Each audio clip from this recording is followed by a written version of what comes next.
పించాలి అని మా మనస్ఫూర్తిగా కోరుకుంటున్నాము. మన కేసీఆర్ రావాలి. మనం కేసీఆర్ని గెలిపించాలి. మాకు డబల్ బెడ్రూమ్ ఇచ్చిండు, పేదల వాడికి అందమైండు, అన్నిటికి పింఛన్లు ఇచ్చిండు, డబల్ బెడ్రూమ్లు ఇచ్చిండు, అన్ని మంచిగా చేసిండు. ఇప్పుడు ఏం చేస్తున్నారు? ఎవరు ఏం చేస్తున్నారు? రావాలి, తెలంగాణ గెలవాలి. మన పాండురంగ సార్కి మన ఓటు, మన ఓటు, కారు గుర్తుకే మన ఓటు, కారు గుర్తుకే పాండురంగ సార్కే మన ఓటు. పాండురంగ సార్ని గెలిపించాలి.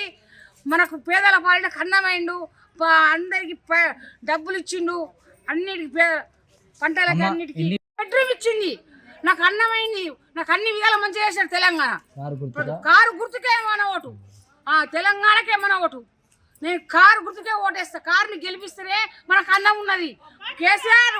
కేసు పేదల పాలిటకి అన్నమైనవయ్యా, పేదల కన్నీళ్ళు తీర్చిన తెలంగాణ, నా తల్లి తెలంగాణ. పల్లెలో మొలిసే పంట సేలును నా తల్లి తెలంగాణ. కేసీఆర్కే మన ఓటు. అందరికీ డబల్ బెడ్రూమ్ ఇచ్చారు. ఇది ఏమి ఇస్తుంది? ఎవరేమి ఇస్తున్నారు? ఎవరేమి ఇవ్వలేదు. ఇప్పుడు ఎవరు మా అందుకోసం మనం కేసీఆర్ని గెలిపించుకోవాలి. కేసీఆర్ని ఓటేయాలి. కేసీఆర్ని మనం గెలిపించుకోవాలి. నాయుడు పాండురంగ సార్ని మనం గెలిపించుకోవాలి.